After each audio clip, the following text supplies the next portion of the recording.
everybody. Sorry about that. We'll go 15 minutes later just to make up for that. Don't worry. How is everybody?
Robot or unrelated every single day for the past week.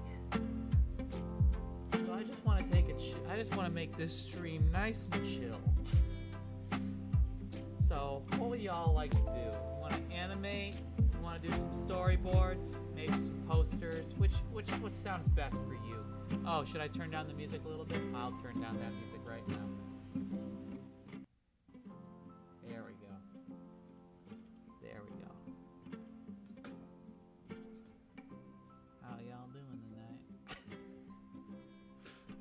Y'all want to work on?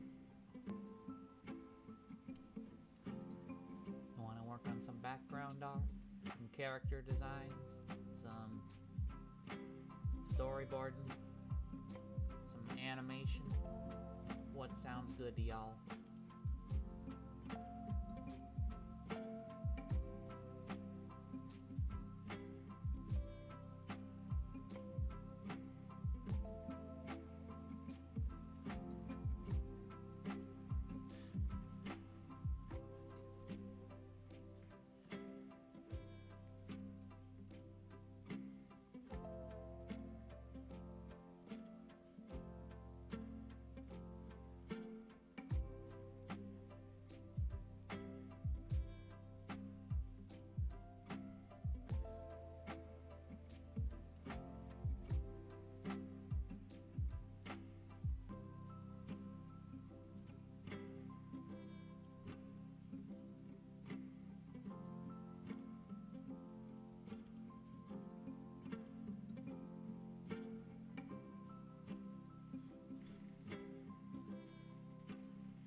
You guys remind me of my 4th grade teacher.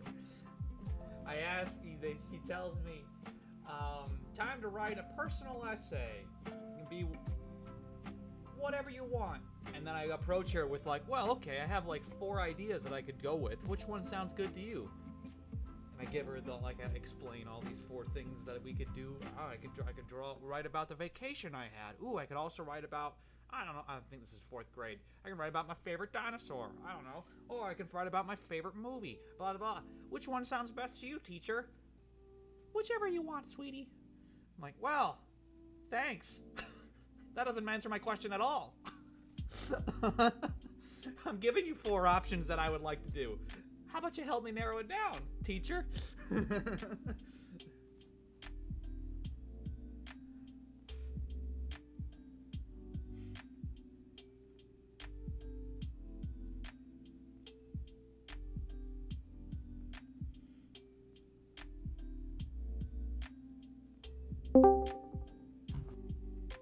Hello. Hello, Eric. How are you? I'm good.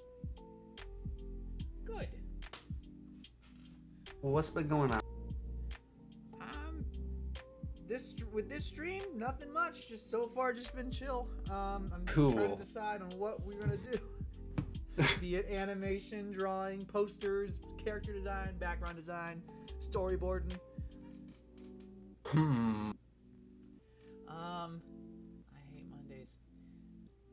You know, the funny thing about that, I saw a funny message or something somewhere, I forgot where, but why does Garfield hate Mondays so much if he doesn't go to work? He doesn't have a job. What's he got against Mondays?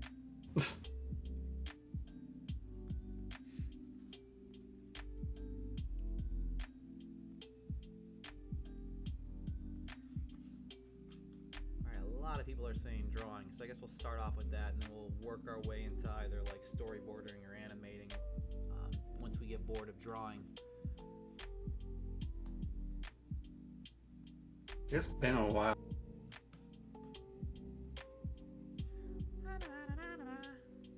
Here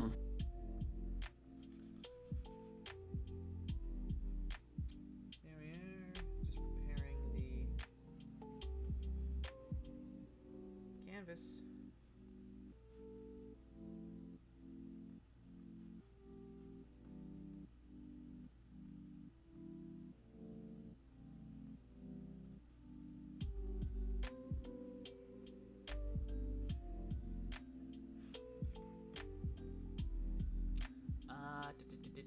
Gotta go to the PS. I gotta go to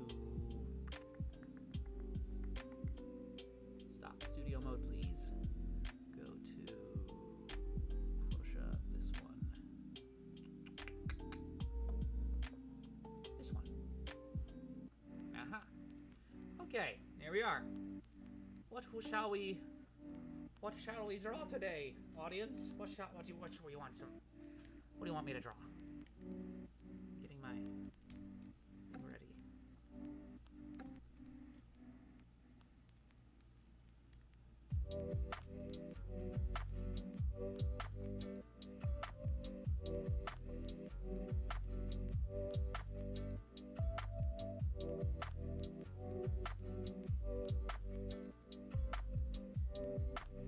Draw XJ9 as a sack of potatoes.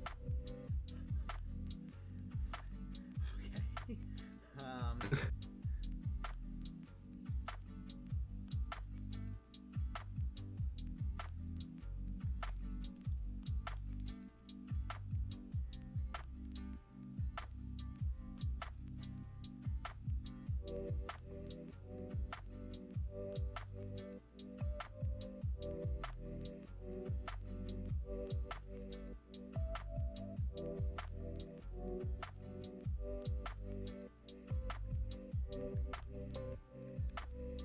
Someone asked if we're in Discord, but we have our own server.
We did move to the fan base server. We basically archived our public server and merged it with the fan base server, but we still have our own private.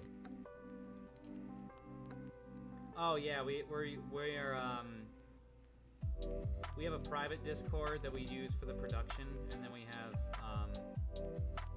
a little section in the fanbase server now that it's for rebooted.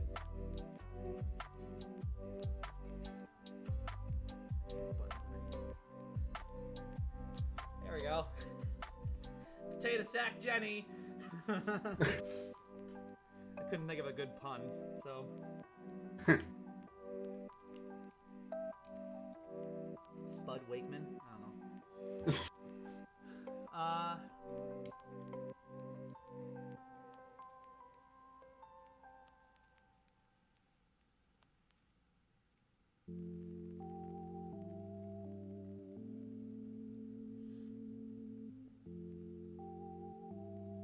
What are Jenny's wants and needs?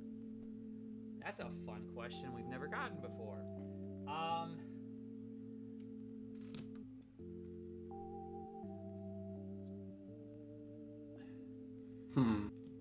What she wants is to be a normal human girl. She wants to live a normal life, and she wants to be accepted in her school. However, what she needs what she needs is to accept herself. She thinks that it's a flaw that she's a robot, and she constantly tries to hide that from people. Like she sees it as a flaw on herself that she's a robot, and she needs to accept that it's part of who she is. It's never going away, and it's what makes her special, not an outcast. I kind of want to stick Potato J9 in the background. The stupid smile is getting me. Hold on, I'm not screen sharing to our Discord.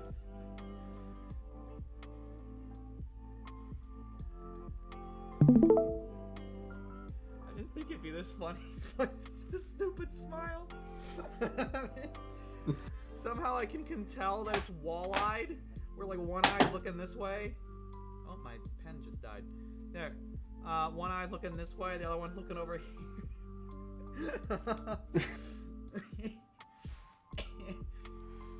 Hold on. I think I'm gonna droop the arms, make it even.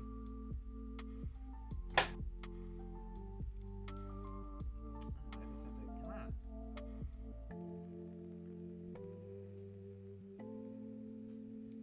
I think I'm using up too much RAM. Hold on. Uh-oh.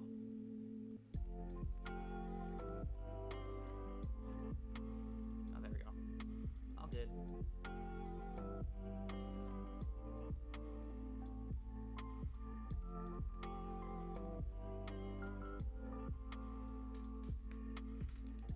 Hold on. I think the arms actually, I can make this funnier.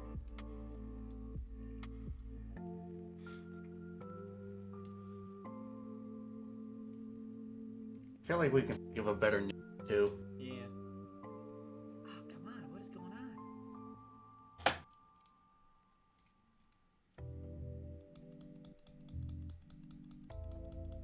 My tablet just suddenly isn't working. Hold on. I gotta stop screen sharing on Discord.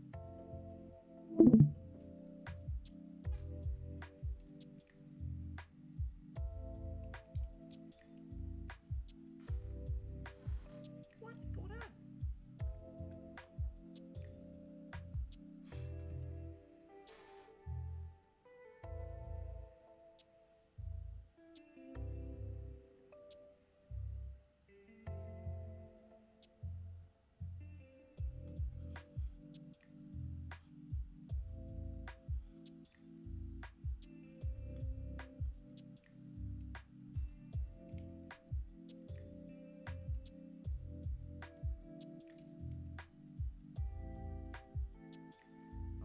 tablet suddenly is not listening to me.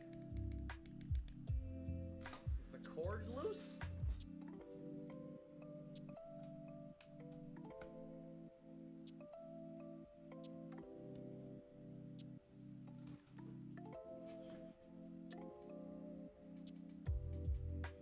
Cord, it could be.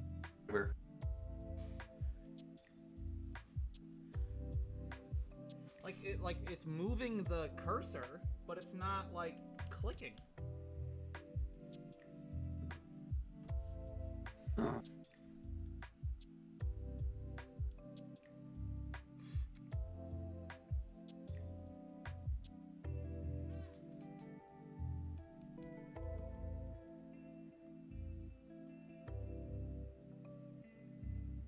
Here, I'm gonna try and restart my tablet.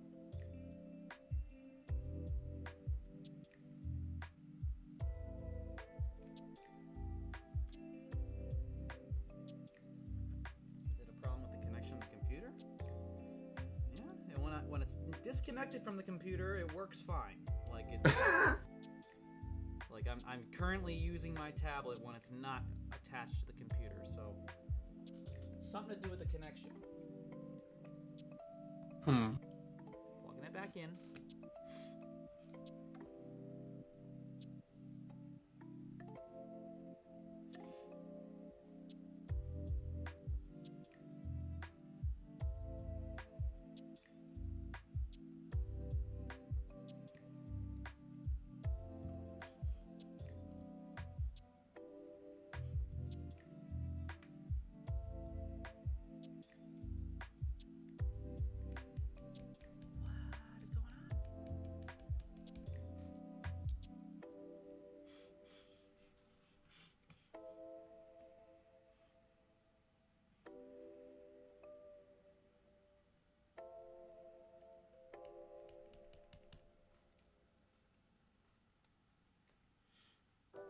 Well, shoot, I don't know what to do here. This is the most bizarre thing. I have never encountered this before. Is it just the way you display it set up? It just suddenly stopped work. It was I was drawing in the middle of the stream. It just suddenly stopped working. Huh. Well, my best guess is that it's the driver. Yeah, I might have to do a hard reset.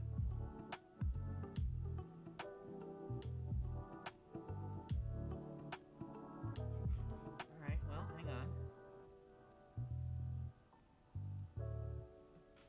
Potato Jenny will live on. Jenny Sackman. Jenny Sack, that's a better one. Here, I'm gonna write that with my mouse. Cool.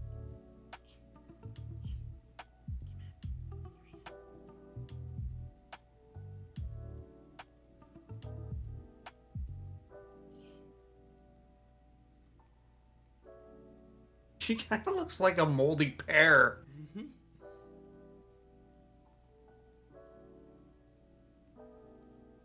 Oh my god, I cannot believe I once considered animating with my mouse only. This is impossible. What the hell?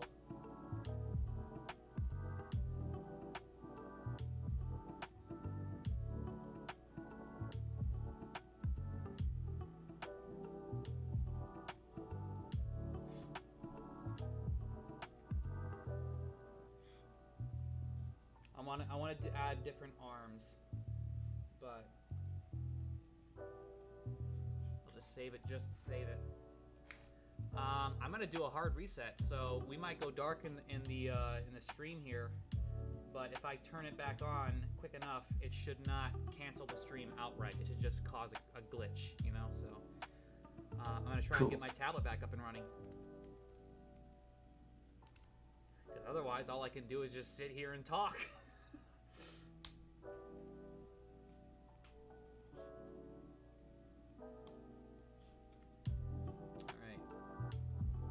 Quit Photoshop.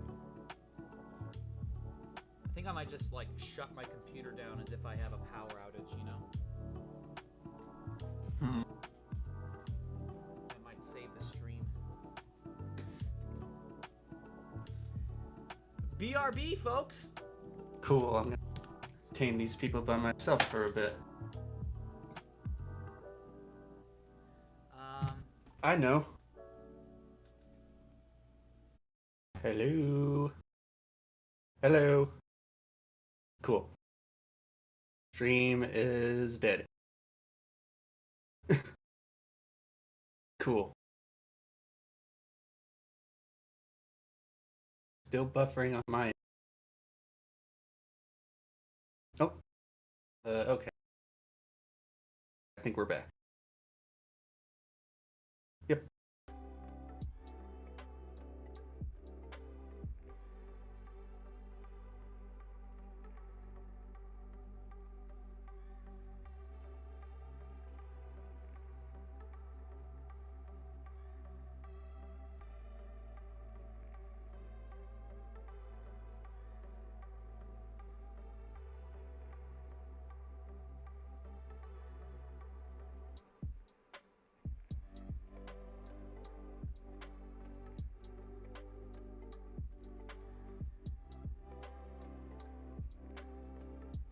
And did we fix our tablet problem?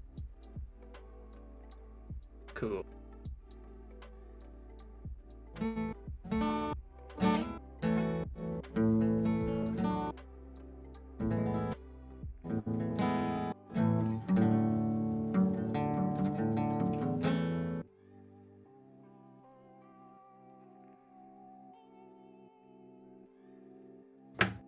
Cool.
Did Return of the Raggedy Android confirm Bully Wakeman as a thing?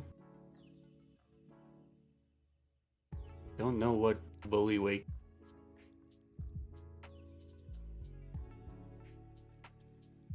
The what? Oh. Wait a minute.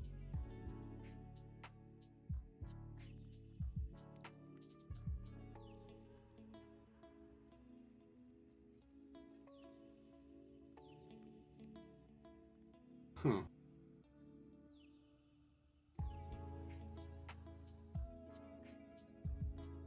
Excited to see Jenny in All-Star Brawl? Yes, very. Yep. I played her a little. Her recovery move is like the most shit I've.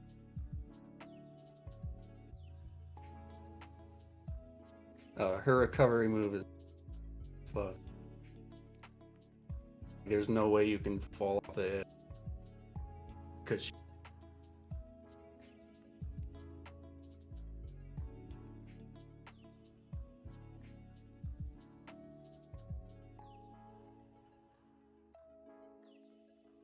Oh, cool.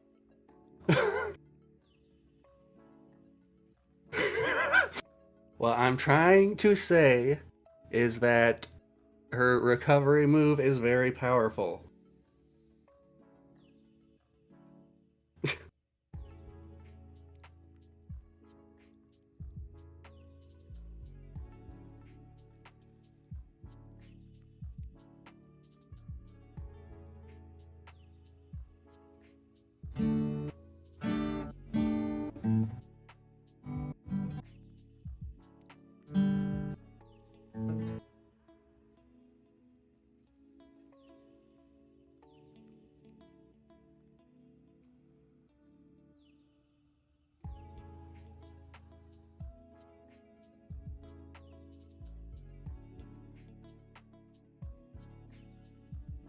have an idea when fan-made season 4 will release?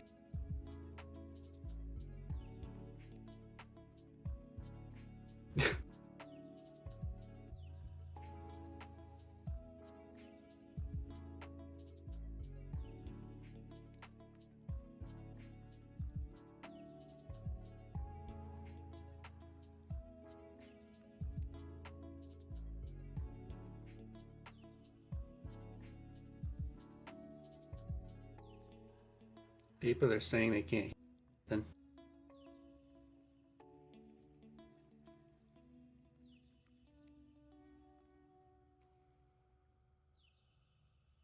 I guess. Yep, my microphone was muted on OBS.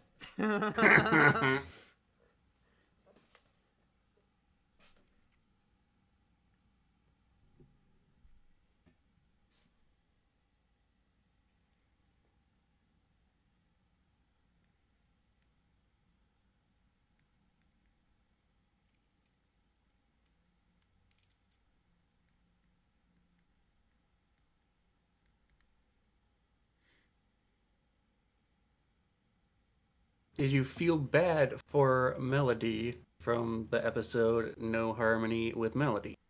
Yep. Yeah, I did.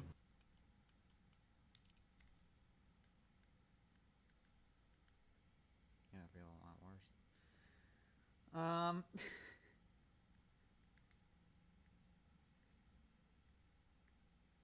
not liking how this other arm is turning out.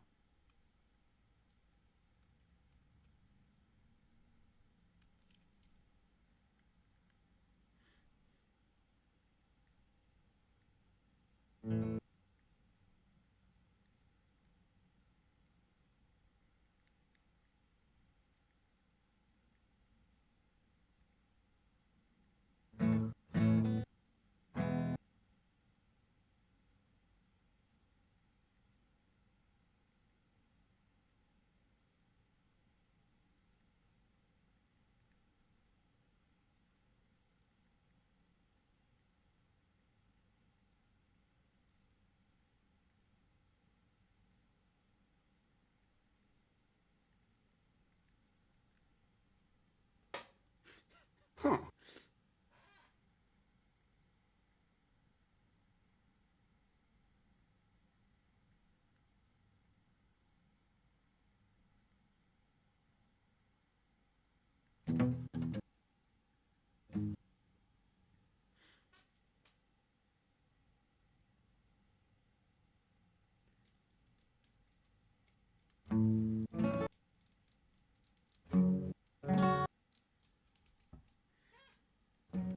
Okay, all right. What's next? I've done Potato Jenny Sackman.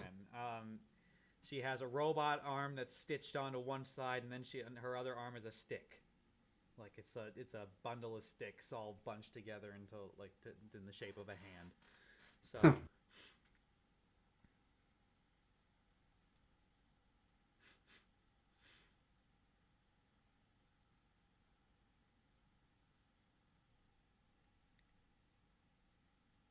What's next? Oh, I did not turn on. Well, I did, but it.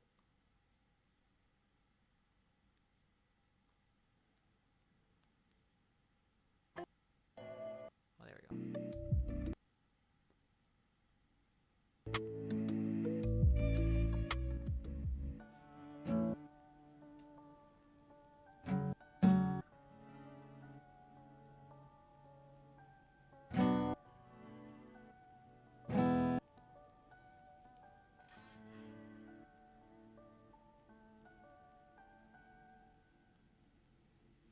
Ah, I see. You guys are animating whatever you can and are taking painstaking measures to be as faithful to quality as you can. Yep. Yep. That is Definitely. Well, currently I'm not animating, but like, Chad, if you would like to change that, I can open up the animation program.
somebody wants you to draw Jenny as a Jedi Knight, and someone else wants you to animate. So I suggest you combine the two and animate Jedi. I will. Load up the animation program as soon as I'm done drawing this.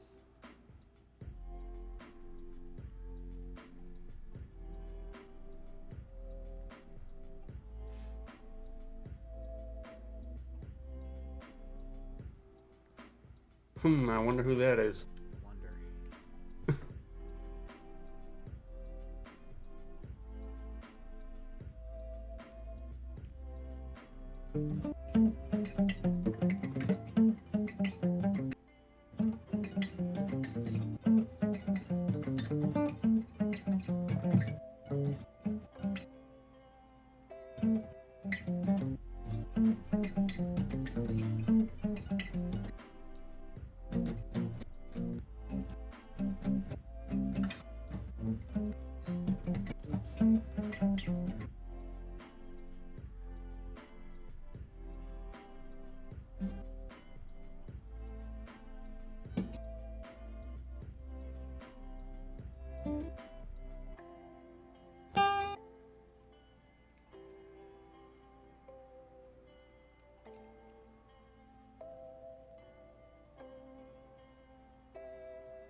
Currently drawing a portrait of Brad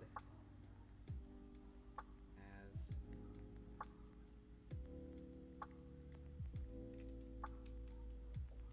a particular superhero.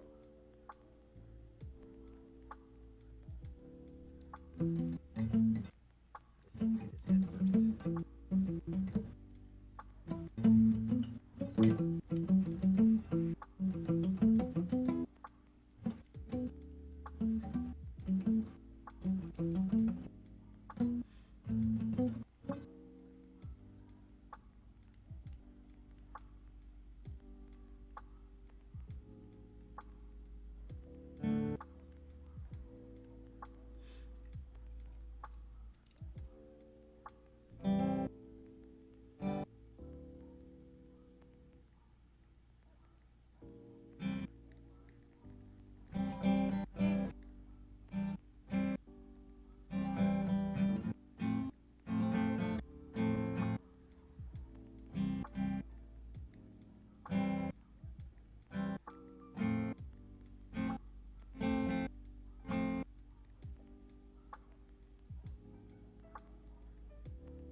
Go ahead.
I can make this a little sharper there.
This is how we become the most successful animated series on YouTube. This is it. This is $1 billion. $1 billion profit.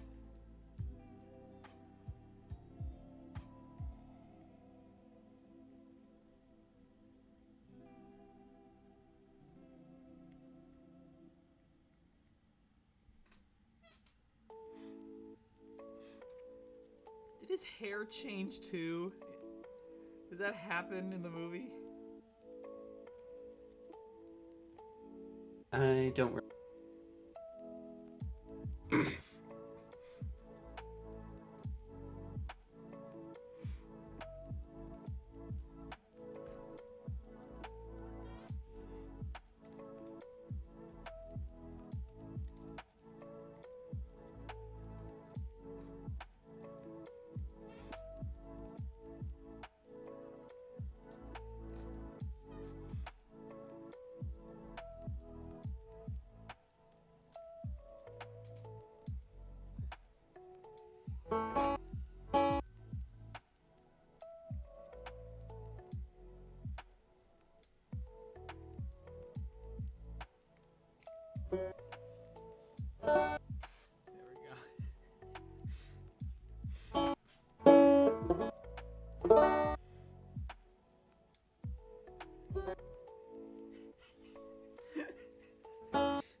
Alright.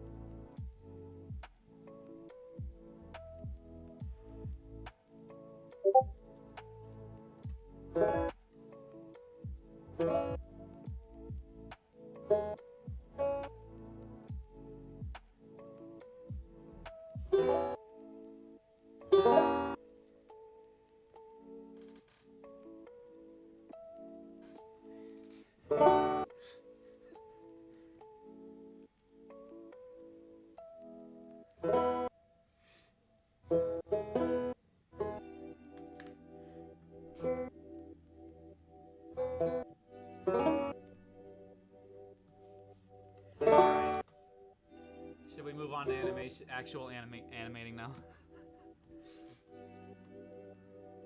Pose.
The moment I finished Brad Morbius,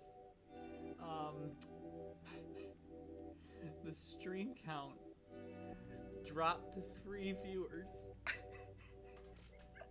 I should probably stop drawing this. Okay, moving on. We're back up. We can climb a little bit more back up, but all right. I'll load up something to animate.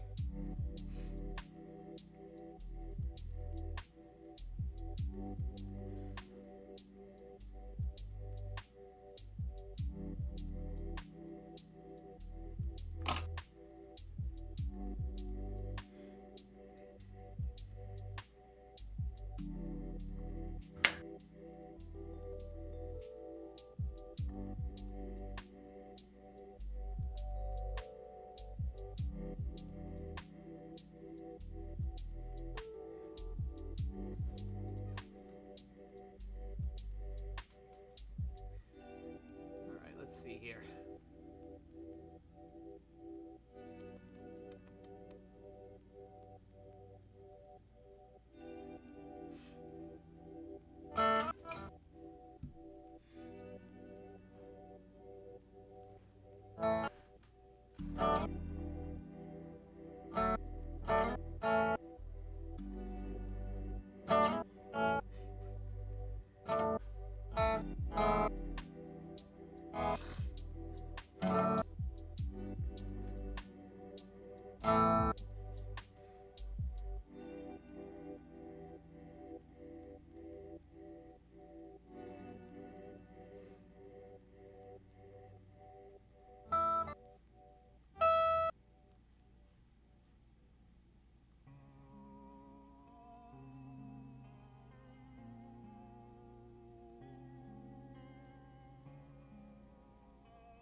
I gotta switch views.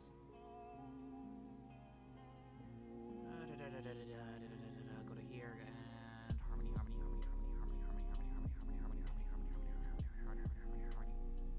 Why isn't it loading up harmony? OBS. Harmony is open.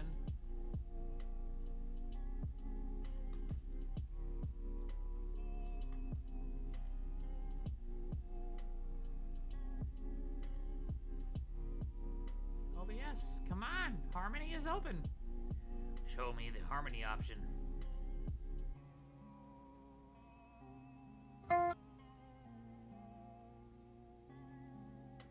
There you are.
Do.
Contact with you guys again to see if I qualify now. I mean, yeah, sure, just send in your stuff, I guess, on the emails.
How would you guys play Nickelodeon / Rob right?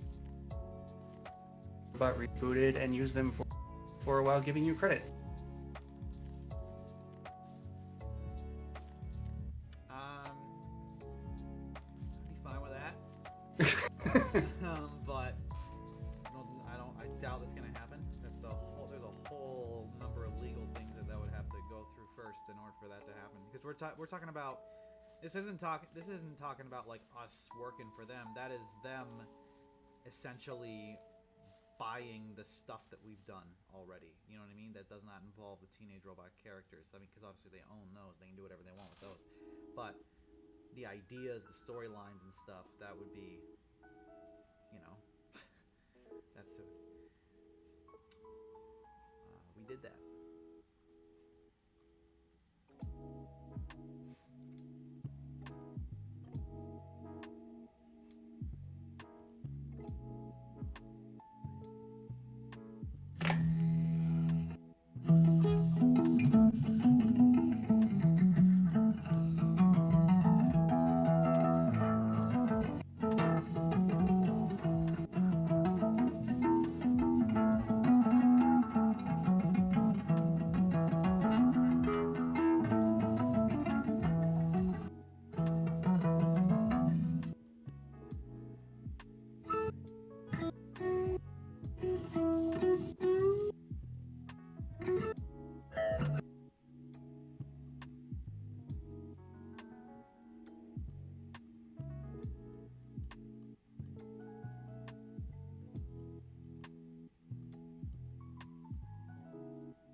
Someone asked, what is the progression on episode 1 so far?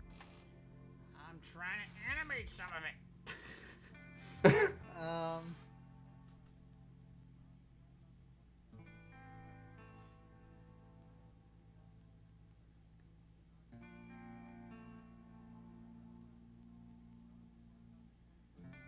hope this isn't gonna be like the last live stream on this channel, you know? What? What was wrong with the last live stream? We watched SpongeBob. We watched SpongeBob Rehydrated, that awesome project that fans put together.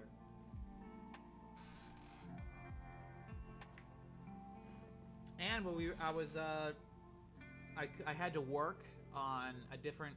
I couldn't work on Teenage Robot because of scheduling. I had to work on something else that was due very soon. So I had to work on my that dinosaur storyboard thing. But like I was still like working on it as we were watching that. So.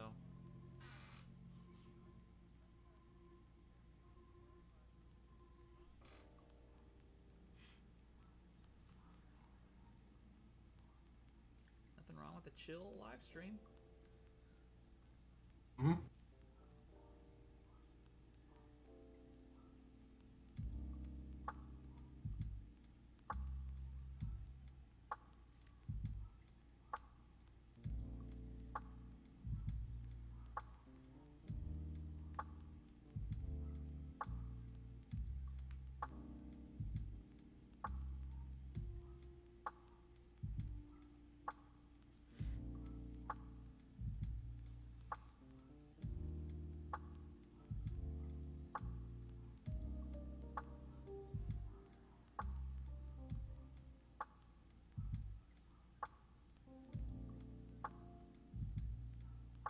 How do I join the production team? What are the requirements?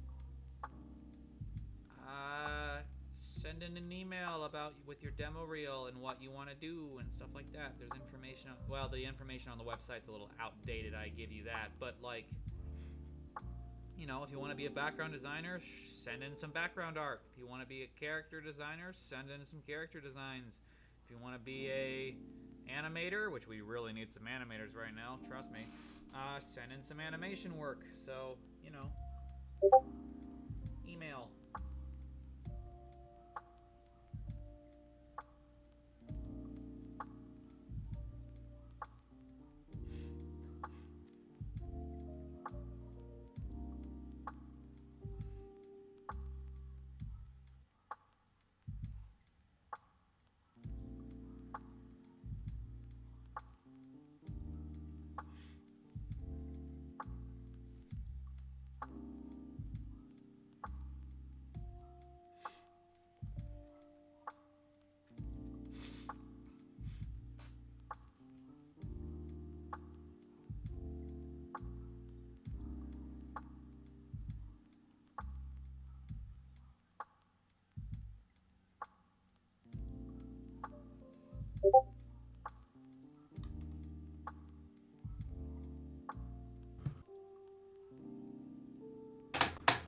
We were looking at the chat. What are you talking about?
have to. Just a disclaimer, I will not be drawing the way I do if I work for the show. These are just examples of what I can do to show you guys my talent. Okay, I'll keep a lookout on that email. I quite mind with much interaction, but multiple noises and such bothers me. I was a little bored too, but right now I'm drawing so the bored after the multiple noises. Is there something going on with the audio? If Nick can't buy the rights to their project, trust me, they'd be able to buy the rights to this project, don't you? First of all, they own the characters, the teenage robot. So like that's like, I'm not saying, when I say buy this project, I don't mean buy the characters because they already own the characters. I mean like the work that we've done, the scripts, the characters that we've made that they don't own, the new people, you know. And second of all, they totally it's not like I'm not like $5 million for our work. No, what are we talking about?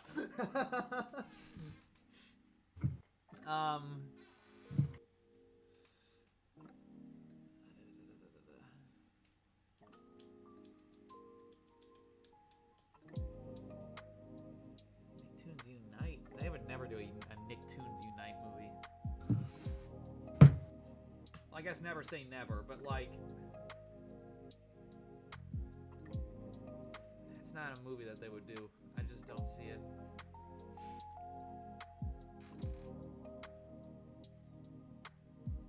Because genuinely, think about how that would how you'd have to do a plot for that. It just wouldn't work.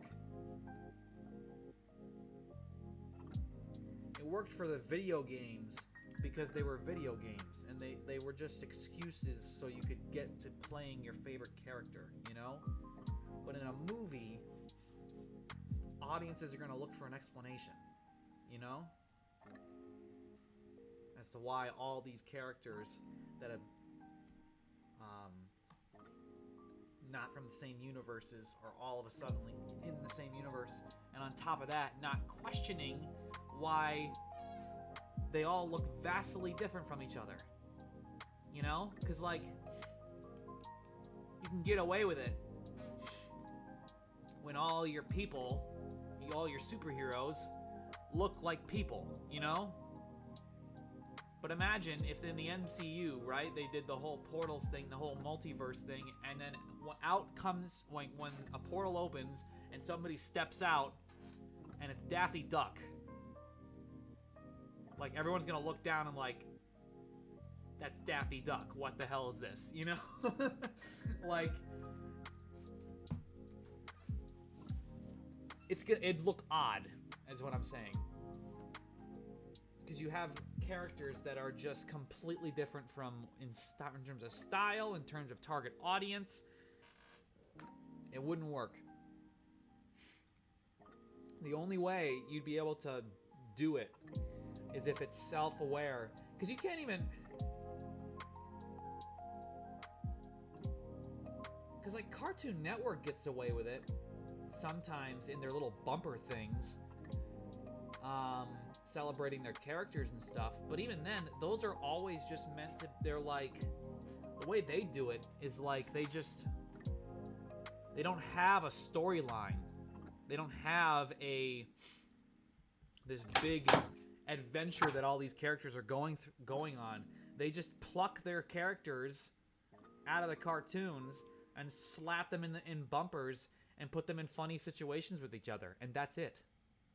Like that's fun and that's fine for bumpers and short little things, but if you want to fill a movie with that, that's not going to work.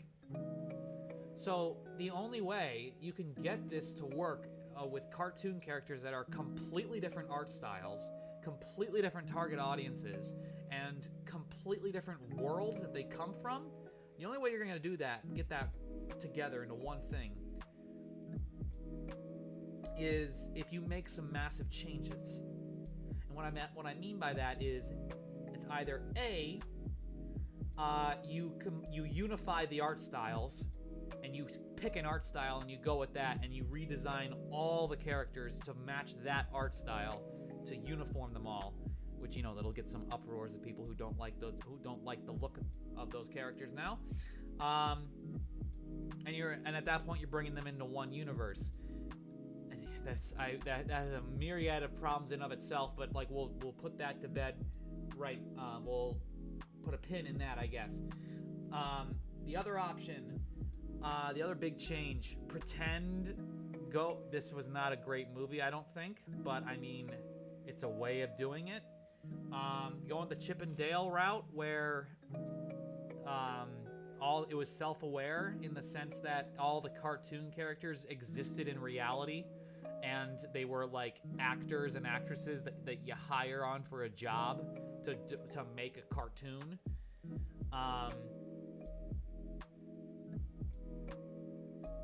Problem is that recently the studios that have been doing that style, and it's not just Chip and Dale, have gotten very lazy about that in terms of storyline. They think the references are enough when they're not. The only one that comes to mind immediately that got it right was Who Framed Roger Rabbit.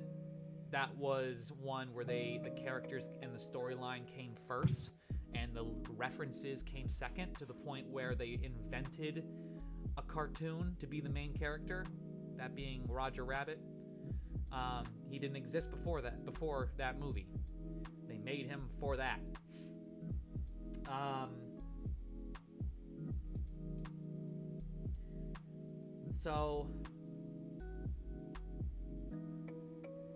And then the third option, I guess, would be to copy and paste the storyline from the video games that they've done with the crossovers. But even then, that's like, does not solve the issue of the different universes thing, which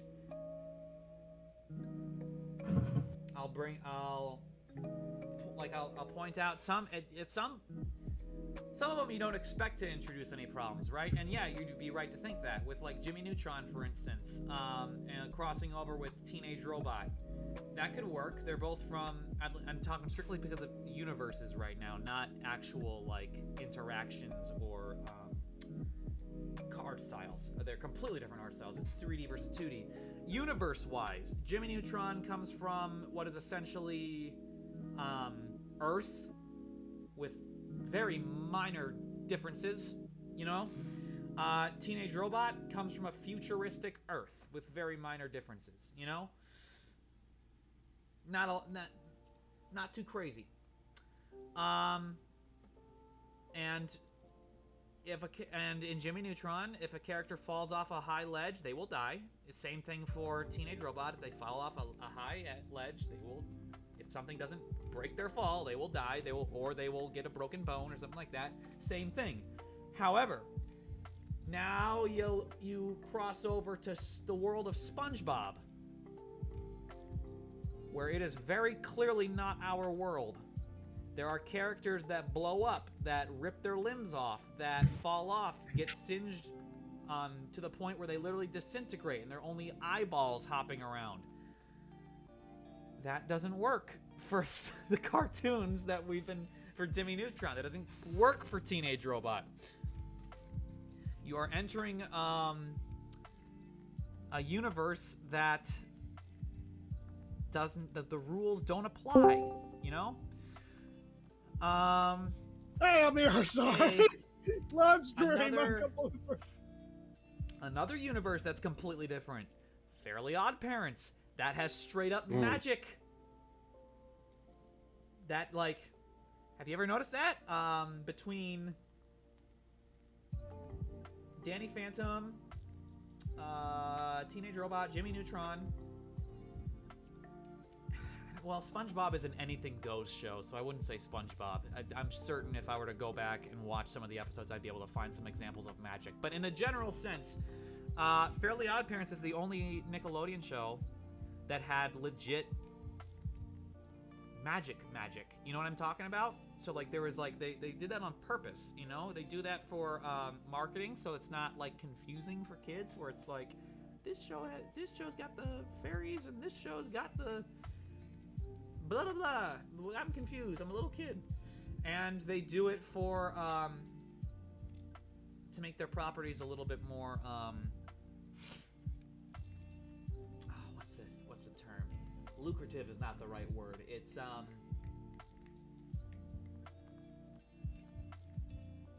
a word that describes branding. I can't think of the word, but it's like it's a type of branding where you keep your individual properties that you own distinct with their own styles, their own worlds, their own bubbles, because then you can market those to different focus groups and cover a wider range. You know what I mean? Collectively.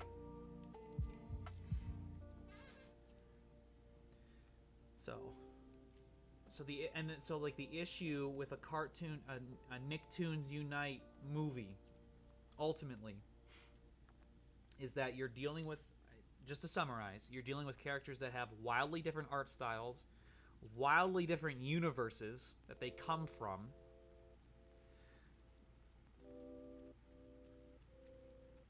and you have to figure out a way, which is, I'm not saying it's impossible, I don't want to say that, because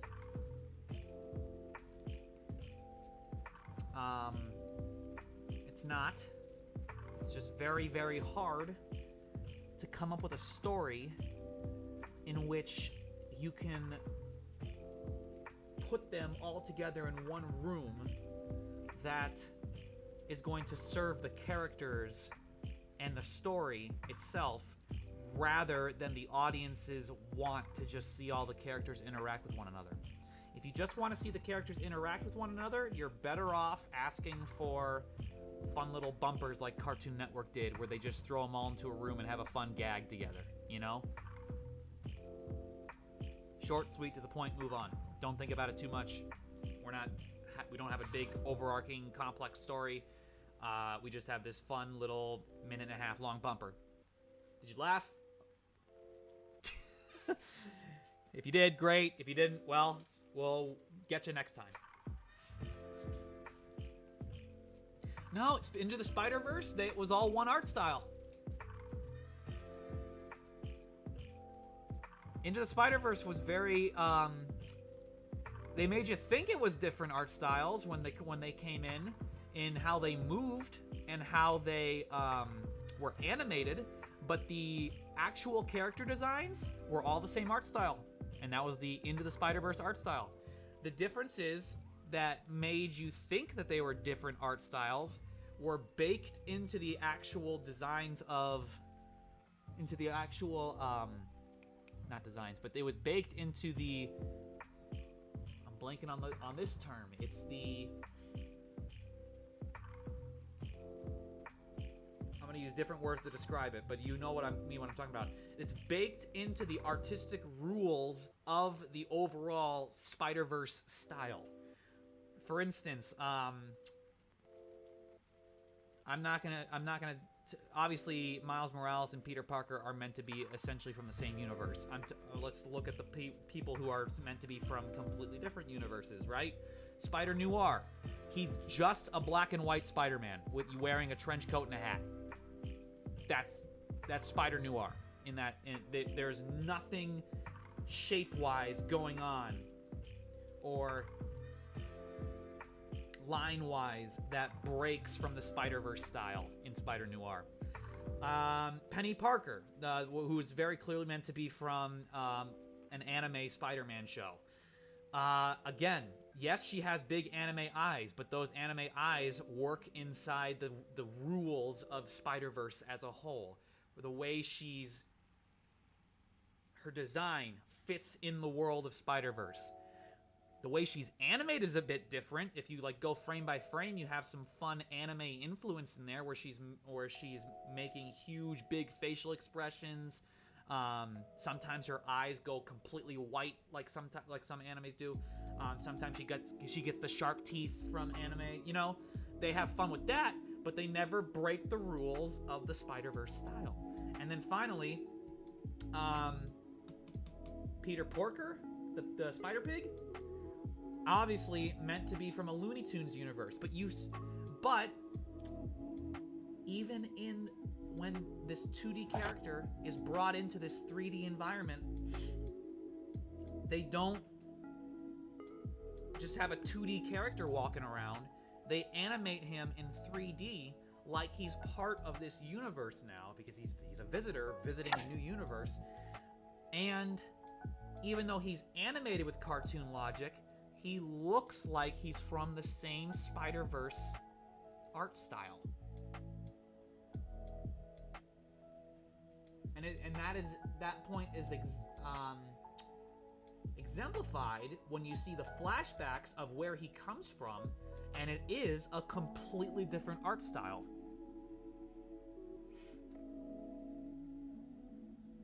So what Spider-Verse did is what I mentioned. They took the path of breaking the art styles and uniforming them all into one basic style and rolling with that. And they also took the path of, even though Miles Morales was a character that existed beforehand in the comics, they took that character and made it their own version of Miles Morales. That was not a Miles Morales that existed with his own storyline before Spider-Verse happened. Am I making sense there? Like, they didn't follow the Ultimate Comics Miles Morales. They didn't just pluck him. We're picking up from here if you've been reading the comics and we're making a movie about that. No, they took Miles Morales as a concept, as a character, made them their own, made a new universe for that character, and made the movie about that, and had visitors from other universes. And even then, when they had visitors from other universes, those visitors were not from established comic lines either. They were, that Spider-Gwen is a different Spider-Gwen than the one that was in the comics. It's a different universe Spider-Gwen. The Peter Parkers, both Peter Parkers that we got in that movie. The normal, not the Spider Noir Peter Parker, the normal Spider-Man Peter Parkers. Neither of them come from established storyline Spider-Man Peter Parkers, from comics, movies, whatever.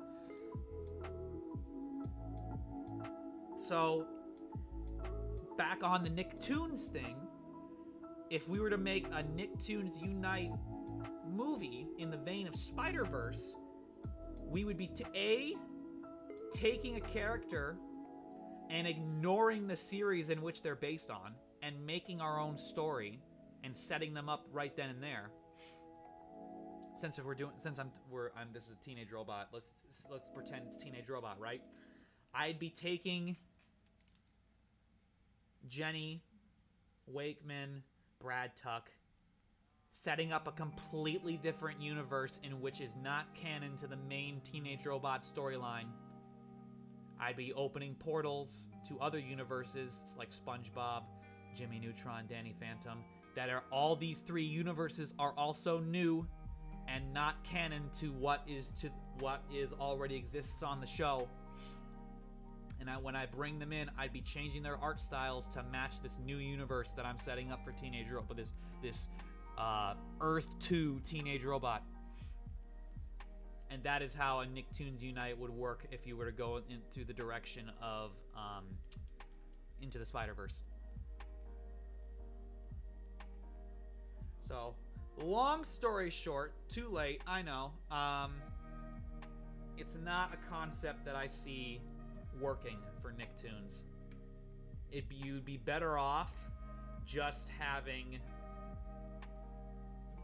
movies dedicated to individual Nicktoons property if you want to see those characters again. A Teenage Robot movie, or a continuation series. Why not? That'd be fun. A Danny Phantom movie, a Jimmy Neutron movie, yada yada yada yada. Keep them separate, keep them distinct, keep targeting separate target audiences with each property, you know? With a unified, the only thing that's unified is that they're all under the umbrella Nicktoons, you know? That was a long ramble.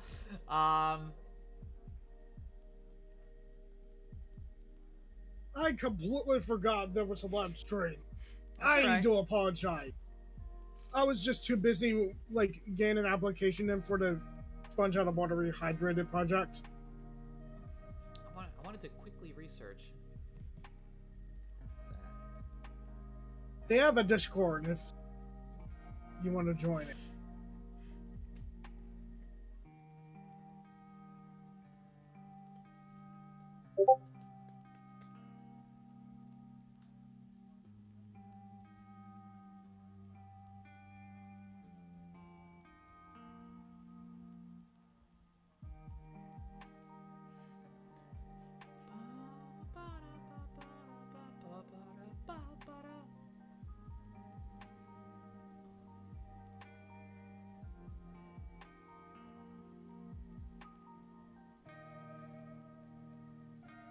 I don't mean to shoot your idea down. It's just like I'm just expressing my opinion. How I don't see it working on like an official movie. And we've heard rumors of that Nicktoons Unite movie before this project Teenage Robot Rebooted existed. We heard rumors of that movie. Obviously, I don't think it's happening. I think it's something that a fan made an IMDb page for, and everyone jumped the gun thinking if it's on IMDb, it's official. You know?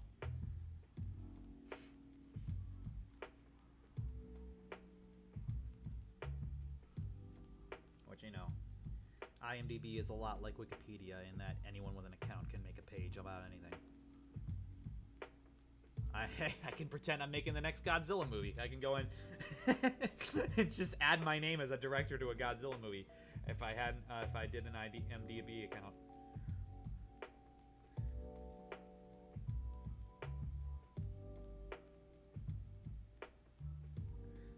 There is no verification required with that website.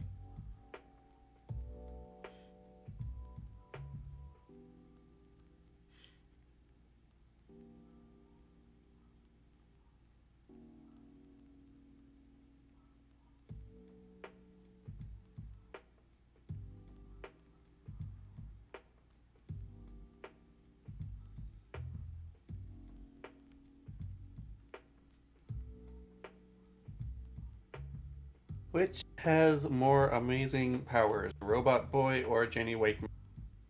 I mean, I'm inclined to say Jenny, but I will admit I don't know Robot Boy's full range of powers. So I don't either. I've only seen a little bit. But I'm also inclined to say Jenny because she's basically a transformer. yeah.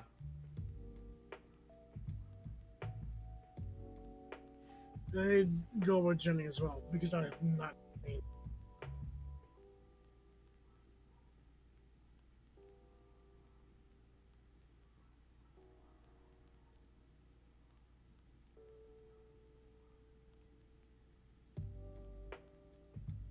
Will you have a finale special that looks similar to it from Cluster Prime?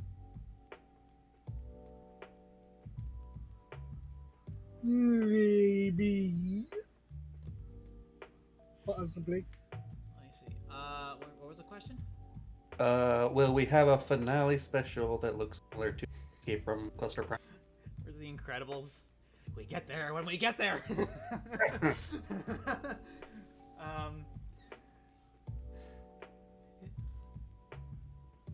Overall, I mean, I guess yeah, but like, Eventually. eventually.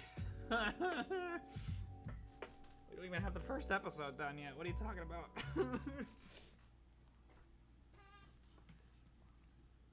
Colored animatics looking more and more tempting with every passing day. David, we discussed this. I know. We discussed I know. this. Look Look at me on animating as I'm talking about it. I'm not giving up on the animation. I'm just talking about temptation. Don't, please, Dave, don't.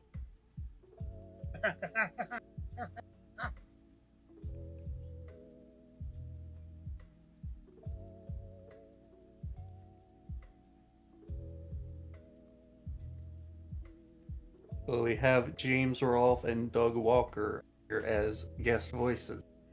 Funny enough, year one we talked about that. I brought it up. We talked about getting guest voices like Doug Walker and James Rolfe. Not 3 days after we started talking about it, we shot it down because we thought of, well, wait a minute, what are the rules about who are we gonna have on as guest voices? Like, what are like, and that at that point we're also approaching YouTubers about like making guest appearances, and it's like it'd be a whole thing. So no, but it's funny that we did think about it one time. I actually did pitch an episode about that. Oh god, I remember like designing Nostalgia Chronic and Teenage Robot. Well, technically not really Teenage Robot Reboot. It's not the Teenage Robot style, but it's like so close to it. God, I remember pitching that episode. I got turned down. It's like it wasn't bad or anything. It's just Necrolotus. Hey Nate, I think you skipped over me. What did I say it again? Send it again if I missed you.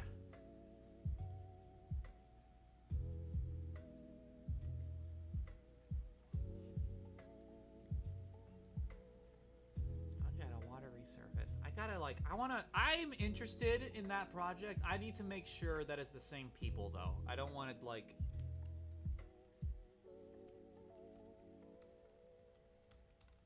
the Pickle Man's the same host. Same host?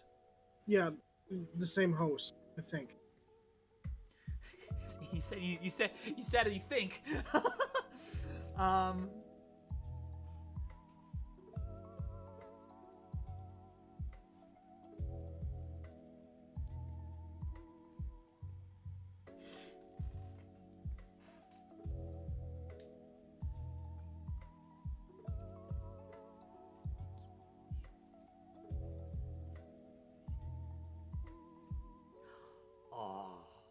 Did they already cast a dolphin? I don't know. I want to play the dolphin. I want to play the dolphin with the funny voice. This is the one that's like animated to look like stop motion even though it's 3D CGI. Oh, if I had time, I'd be able to make a dolphin stop motion model. And I could really make it see stop motion.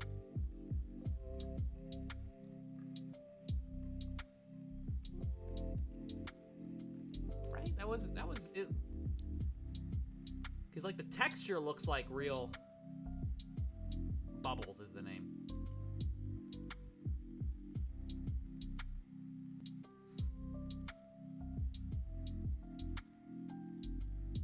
Texture is meant to look like a physical model, but like I don't know, like a clay model, but was it stop motion?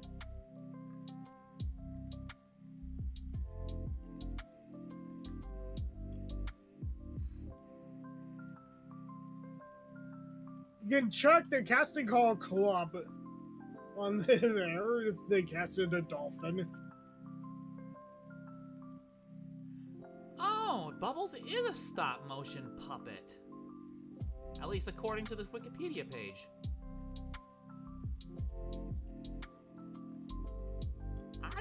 He was so I'm sorry.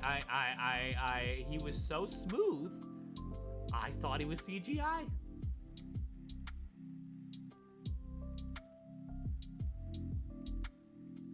He was stop motion. He was animated by a company known as Screen Novelties.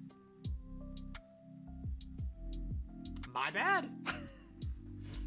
I got another thing. I got the reverse of this wrong with Smiling Friends. I thought Satan at the end of that series was stop motion, but he was actually CGI meant to look like stop motion. The freaky demon from the Halloween episode of Smiling Friends was stop motion. But Satan at the end was not.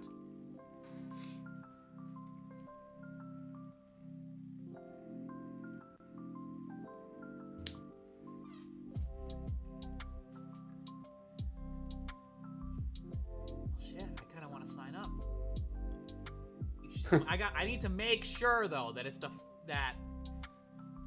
same guy running it. Like I don't want, you know what I'm saying? Like they just made Rehydrated, right?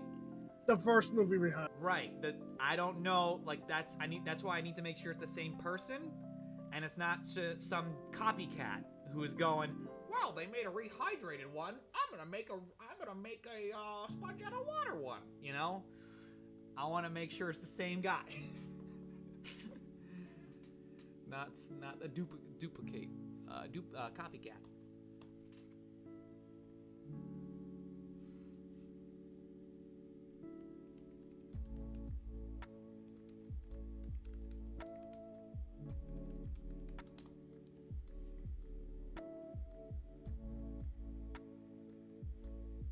Nathan, favorite Godzilla movie? 2014. I knew it.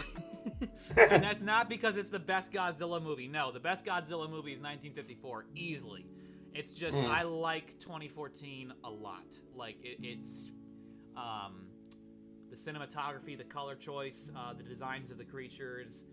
I admit that the characters, the storyline is not the most gripping. They could have had used a one more script rewrite.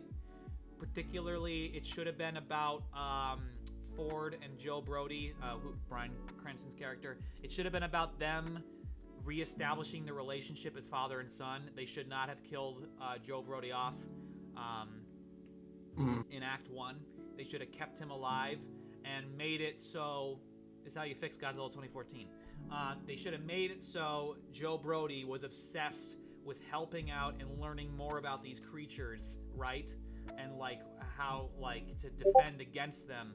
And Ford Brody should have been all about, I need to get home. I need to get home. Oh my God, I have a kid. I have a wife that's halfway across the world. I need to get home. Dad, you're coming with me. No, son, I'm not. I'm sticking around. I'm just be here to help. Blah blah blah. And that should have been the conflict between the human side. And you would have stayed invested because Joe Brody would have been alive. And that's what the character that we were most invested in because we saw his wife die. And by extension, it would have also made Ford's character a little bit more interesting because now he's playing off with his father that we've already been interested in, and it shows a little bit more of a dynamic character. What's the right word? I'm losing all the right words today. A more dynamic character arc for both of them because now you have a conflict, right? Where it's Ford wants to get home, but he also wants to bring his dad with him, but his dad's not coming because his dad wants to stay and help everybody. So like in his dad's perspective, the dad wants to stay and help and learn about all these creatures, but his son, the only family he has left at this point, is constantly begging him, come home, what are you doing, stop. And so they both have to they'd have to both compromise and by the end of the movie. And then I would even probably have it, if I were in charge of that script, I would have it so we have a death fake out with Joe Brody, the dad, but he survives and they all have a group hug, family hug at the end of the movie when they're all in that, I think it was a football stadium? Yeah, that they're using as a hospital. And it could be like that. That could also be a moment where Joe Brody meets his grandson because I think it was established in that movie that he never met the grandson before. And boom, you have a much more interesting human story, and then you don't change anything about the monsters, and it would have been a much better movie. But that being said, I love the music, I love the visual effects, I love the directing style, I even love the slow burn build up to the final battle. I admit that I could go for a middle fight, a fight that happens in the middle of the movie, even if it's only a minute long. I could go for that, but at the same time, I fully admit that the lack of fights totally made the final battle that much more intense. So holding back definitely paid off. It made every hit during the final 15-20 minutes that much more of an impact.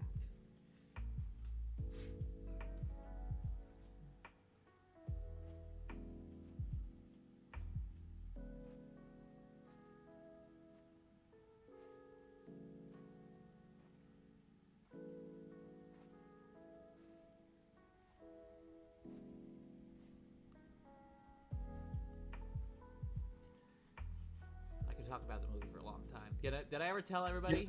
I know I told everybody in the. I know I told you and Eric and Nick this, but did I tell everybody here that they used for the sound design of Godzilla and the Mutos, they used scientific microphones that could record frequencies that the human ear cannot pick up, like straight up. We can't hear these frequencies, and so they took those microphones and they recorded all sorts of sound effects, like from a metal spoon on dry ice to furniture rubbing on the floor to taking a plastic fork and a car tire and just rubbing them together. And they recorded them with these scientific microphones that, again, pick up frequencies that the human ear can't hear on regularly. And they took those recordings and they slowed them down to a frequency that you can hear. And they designed the monster sounds off of that. So when they were making all those sound effects and all that fun whatever, they had no idea what they were recording until they actually got to the sound studio and slowed it down and started playing with it. That is so, and that's like so interesting to me. That's so cool.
Necrolotus wanted feedback.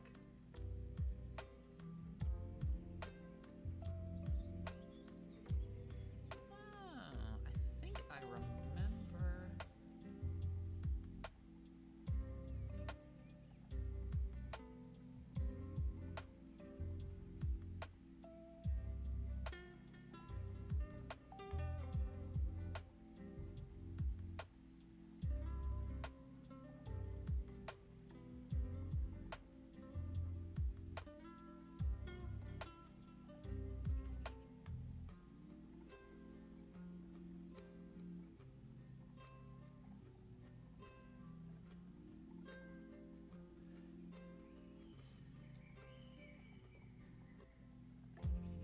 Yeah, I'll send a response via email.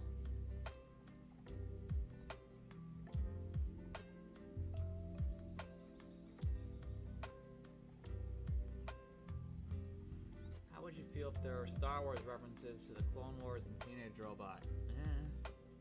Kind of feel out of place.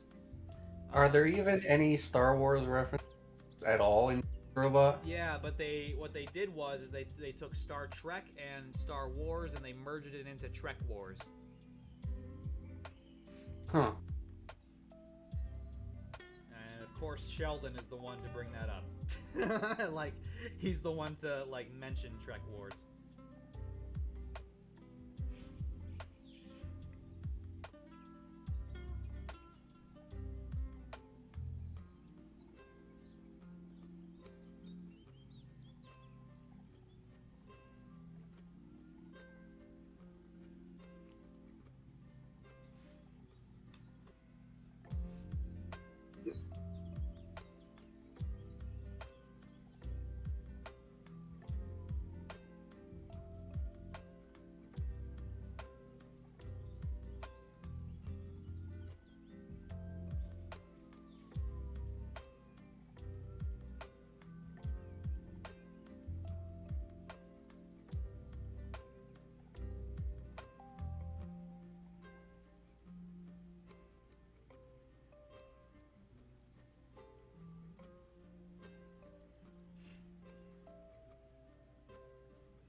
Will there be Easter eggs of other Nicktoons? Will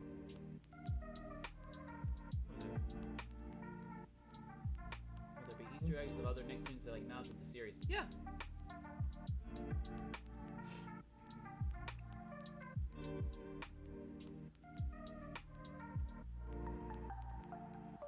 Not full on guest stars, but yeah, we make little background gag references here and there.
Will any Cartoon Network references?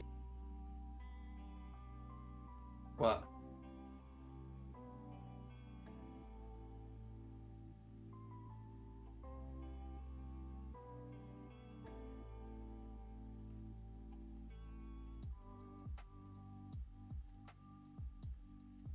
Honestly, I don't even remember. I don't think we have.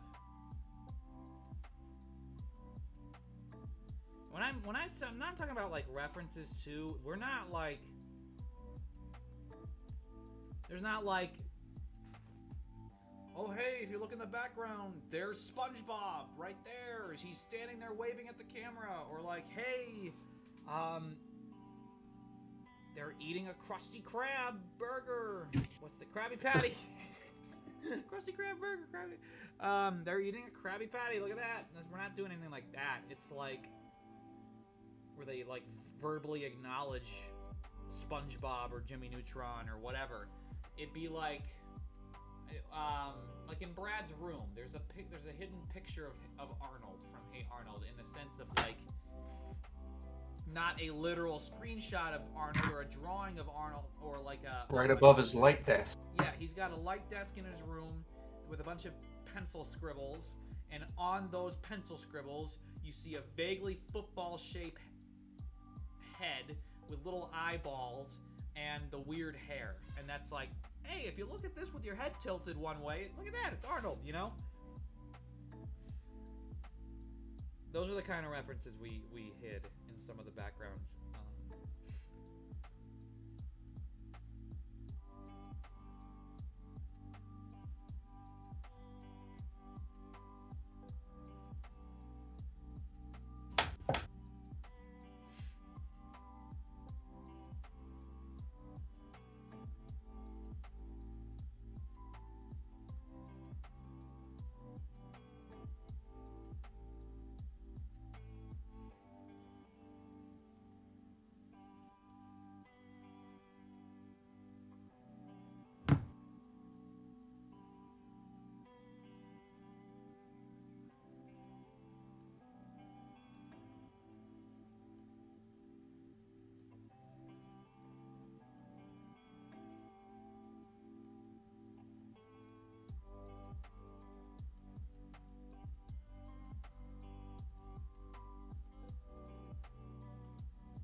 so villain for Trek Wars. What would it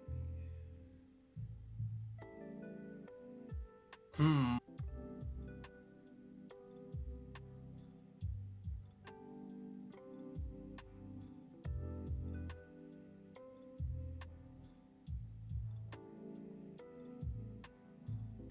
Khan, the Borg, Q.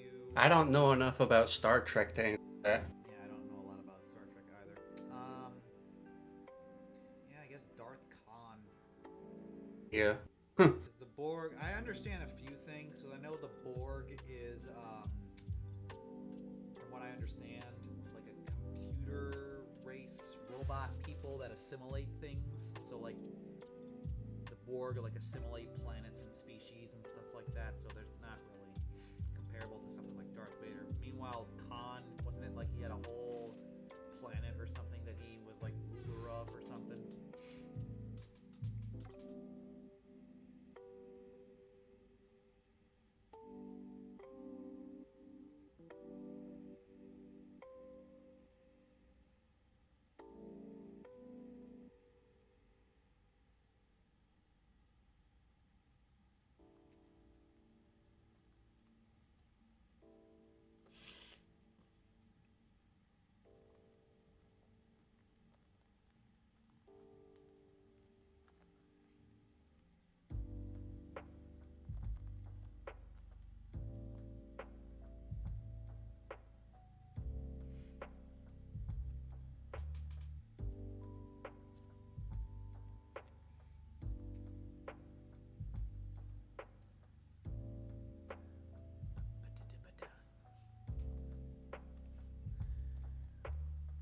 Come on, kitty cat. I'm gonna get you breathing.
What? That makes me question it more. This is a reanimated project for the second SpongeBob movie helmed by one of the hosts of the original one. How many hosts were in the original one?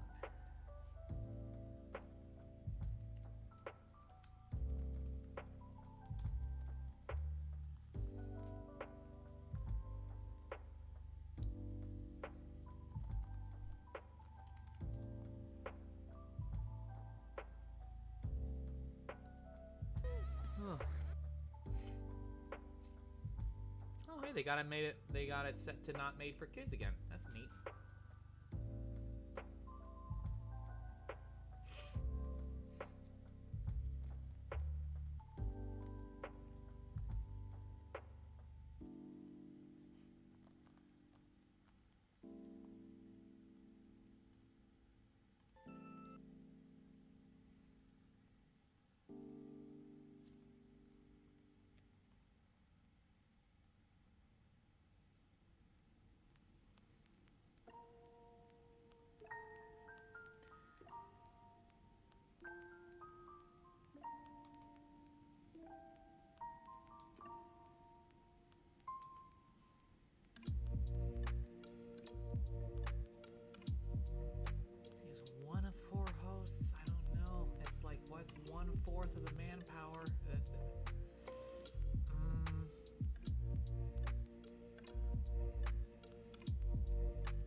Is there audio problem?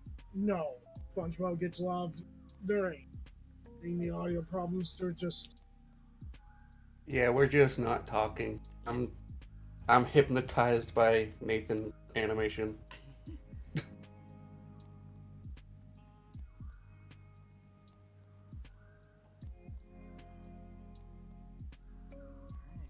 think it's ready to.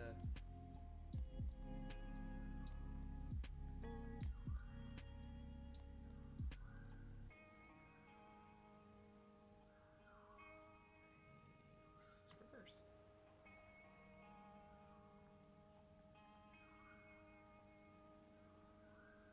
You do know is now just past the 2-hour mark, right? Yep.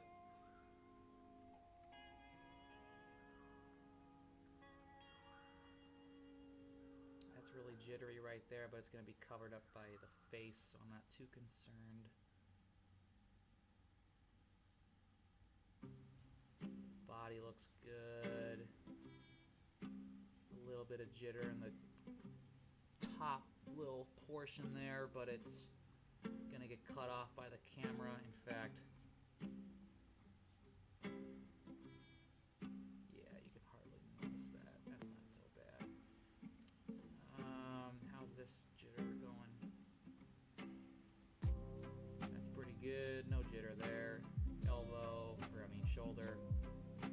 Again, gonna be cut off by the face, but line looks pretty good.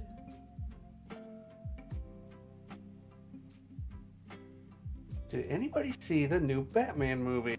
I did. I liked it. It was good. Yep, I liked it too.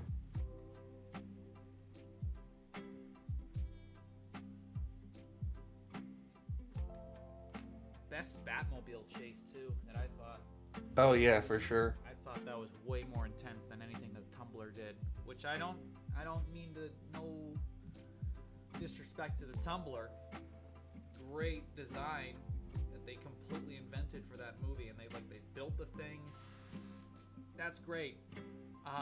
But that Batmobile chase was just way more intense in the Batman.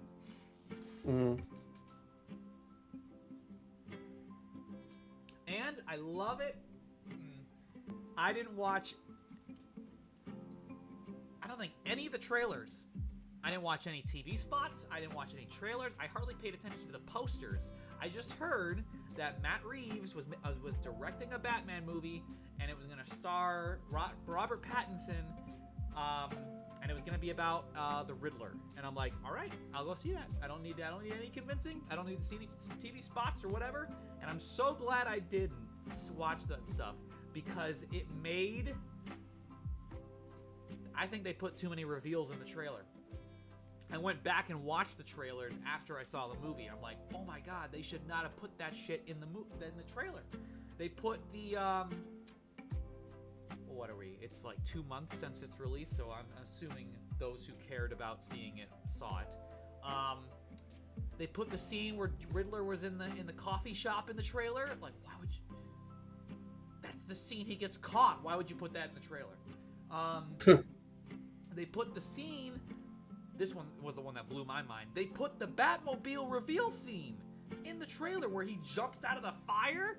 I'm like, that like was a great moment if you went in not knowing you were getting that.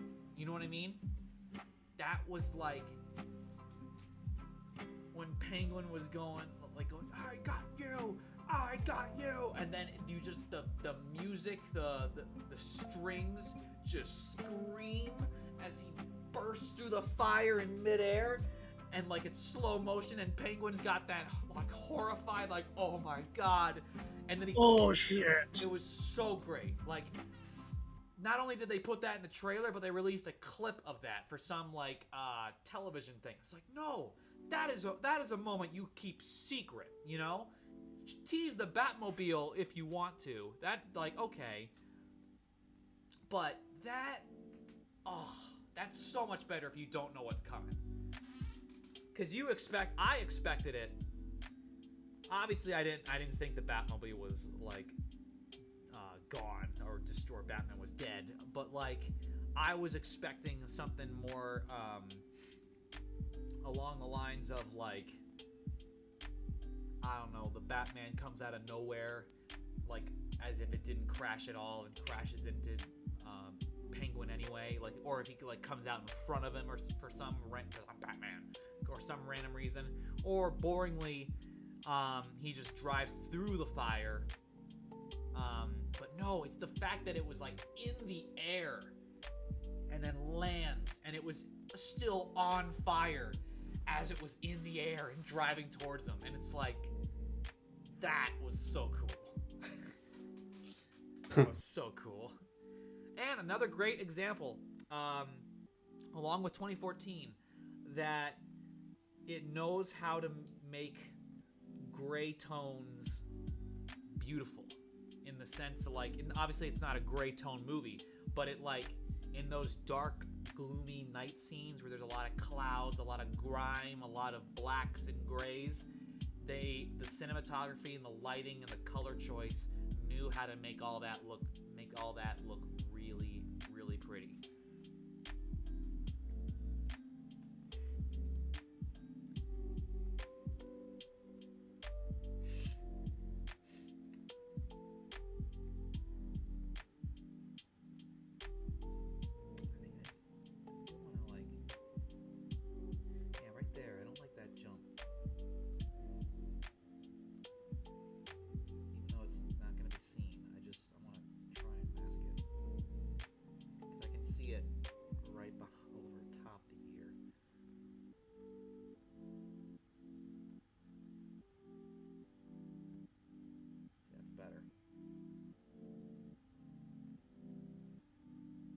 This little jittery bit's still going to be covered up by the face, but now the line doesn't want to be as jittery anymore. It's going to be a lot less noticeable.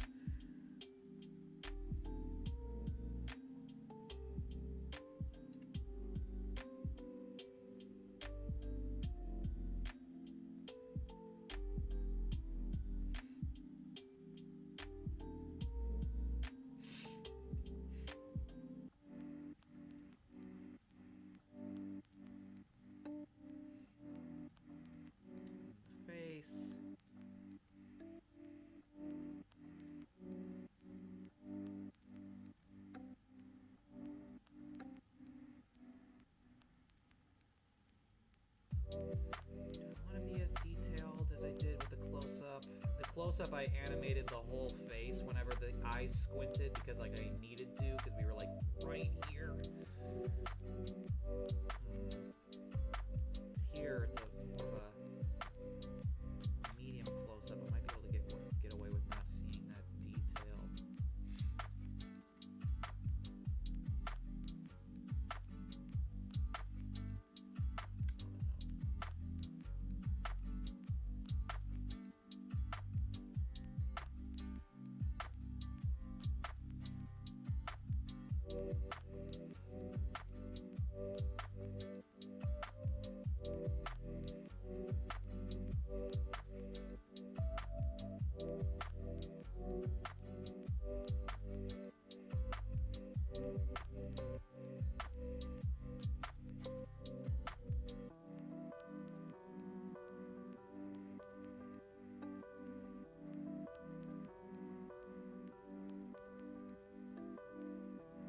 I really like the breathing. I gotta.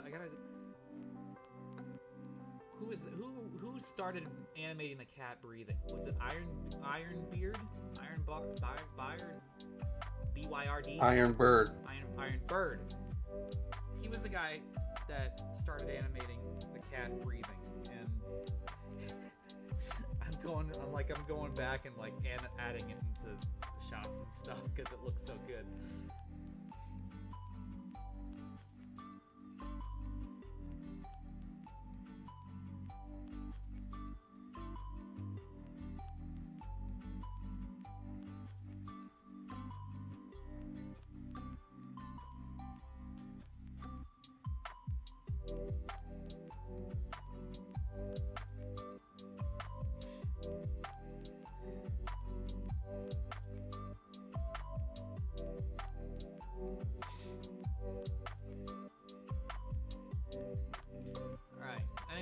questions before we wrap up here for tonight?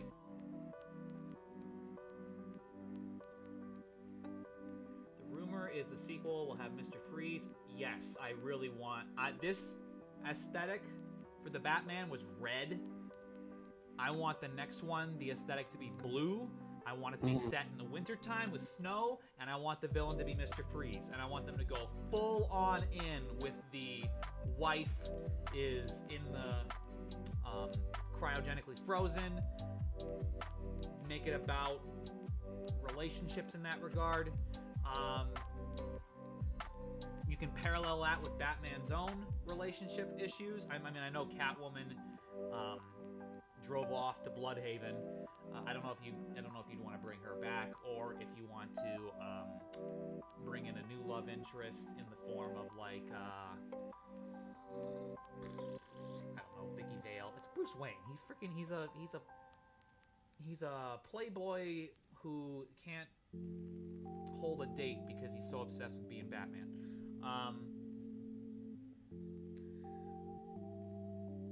There's so much you could do. I do not want it to be the Joker again. I don't want it to be even...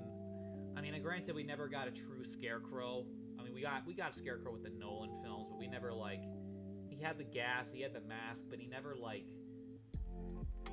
Scarecrow had, like, horrifying illusions, you know? He was kind of like Mysterio in that regard, where he would be able to,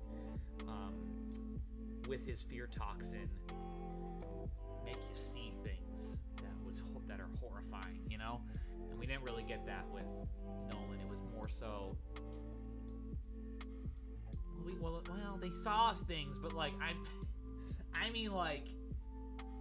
Scarecrow makes you step into another world of, like, horrifyingness. You know, like, the walls are, like, twisted. There's demons everywhere. It's like he made you see shit, you know, like you were tripping. Only everything was terrifying, not tripping in a good way. Scarecrow is the main villain in Arkham Knight, and you're basically just hallucinating Joker throughout the entire game. Yeah. So like that's Scarecrow's thing, is like horrifying hallucinations. I admit that we have not seen that really. We got a hint of it with the Nolan films, but like even then, I don't want to see Scarecrow. I want to see Mr. Freeze, because Mr. Freeze we haven't seen on the big screen since that awful Batman and Robin movie. You know, there's some potential for Mr. Freeze, and if you want to add in a side villain for Batman to be while Mr. Freeze is doing the big bad. I don't know. You do Poison Ivy, but then you are dangerously close to Batman and Robin. I'm not gonna lie. And I would rather save Poison Ivy for a Harley Quinn movie. Barbara Gordon. No, you gotta do Robin before you do Batgirl. Which is ironic, because there's a TV series that totally did Batgirl first, but and Batgirl's already getting her own solo movie, so that's not going to work anyway. Because Warner Brothers is particular about I don't know why, because at this point the audience understands, but Warner Brothers is particular about if a character is happening in this property in this movie, then it cannot cross over and do. It cannot appear in these properties. This happened with the Nolan films. Does anyone remember? It's the series that used Batgirl first.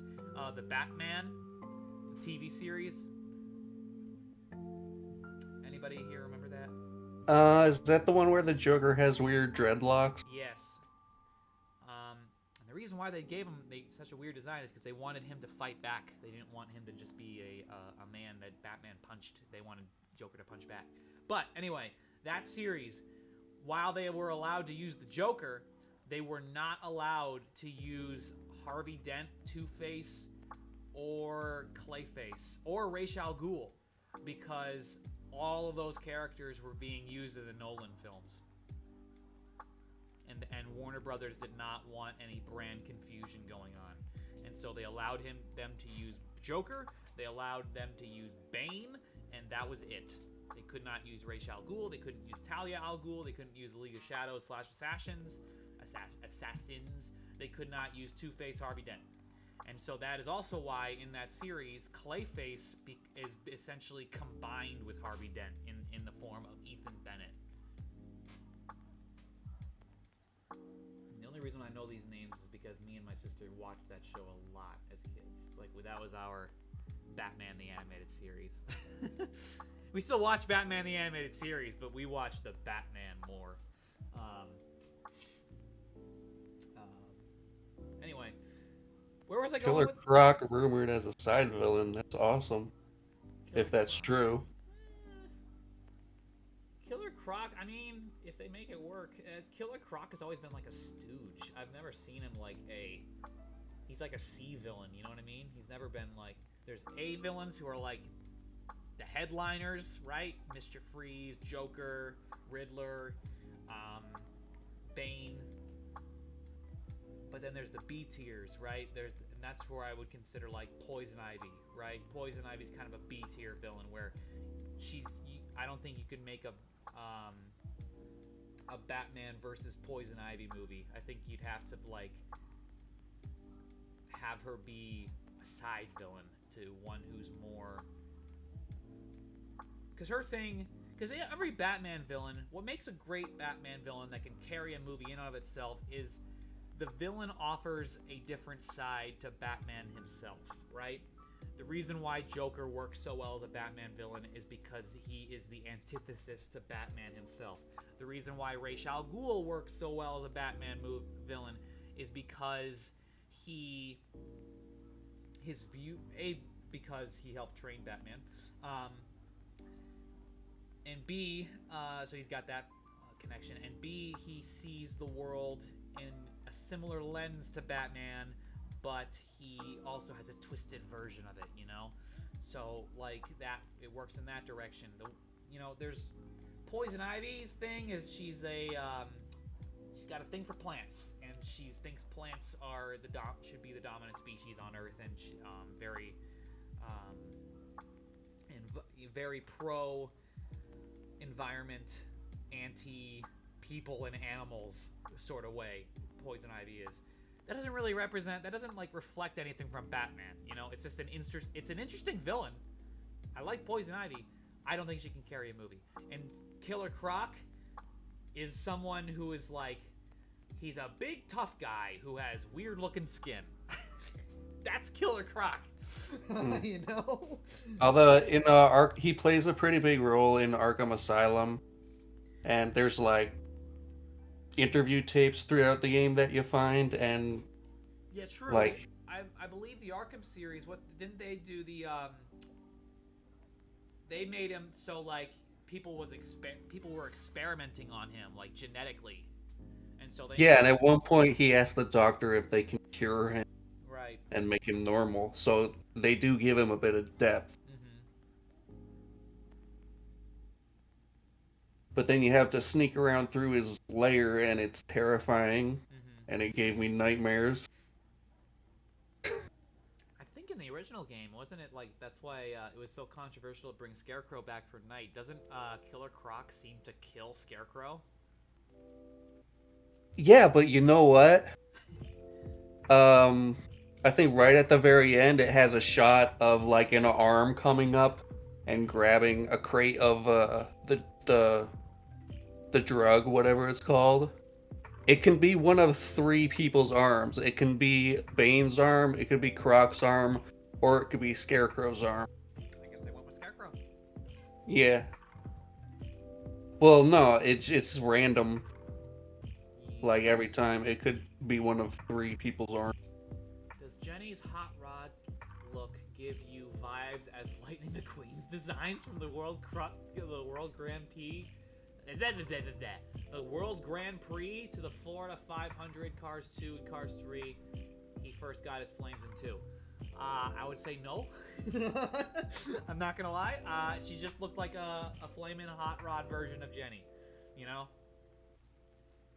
And I mean hot rod in terms of vehicles, not. Don't take that the wrong way.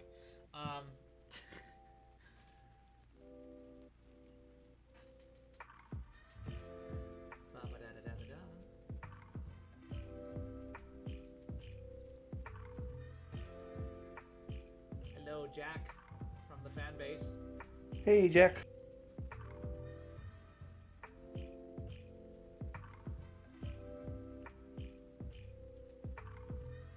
We should do. Still gotta get the game. I have a Switch. We should do. Ooh. We should do. I need to figure out how to set it up on my computer, or what's a Mac too. That's gonna be even more of a problem. Hmm. I'm sure there's a way to do it, right? Because I'm not trying to get the system. I have a capture card and a Switch. Maybe I could do it.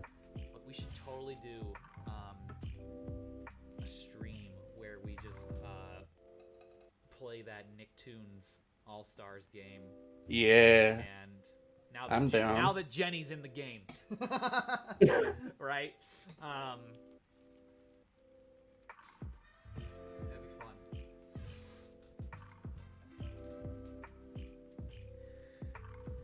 Any more last minute questions? Wait a minute. No, we still got 30 minutes left. Wait, what? I mean, okay, yes, usually we start, okay, usually we'd be reaching our 2-hour mark right now, but first of all, the label I put started at 5:15. Wait. 5:15? No, because it started. I'm Eastern time, and it started at 6:15 for me. And it's about. And now it's 9:06. Oh, so we're about to hit 3 hours. My bad. So yeah, we're good. My bad. I failed at math for a second there. So yeah, and literally we're about to wrap up here for so. I'm not seeing any last minute questions anymore, anyways.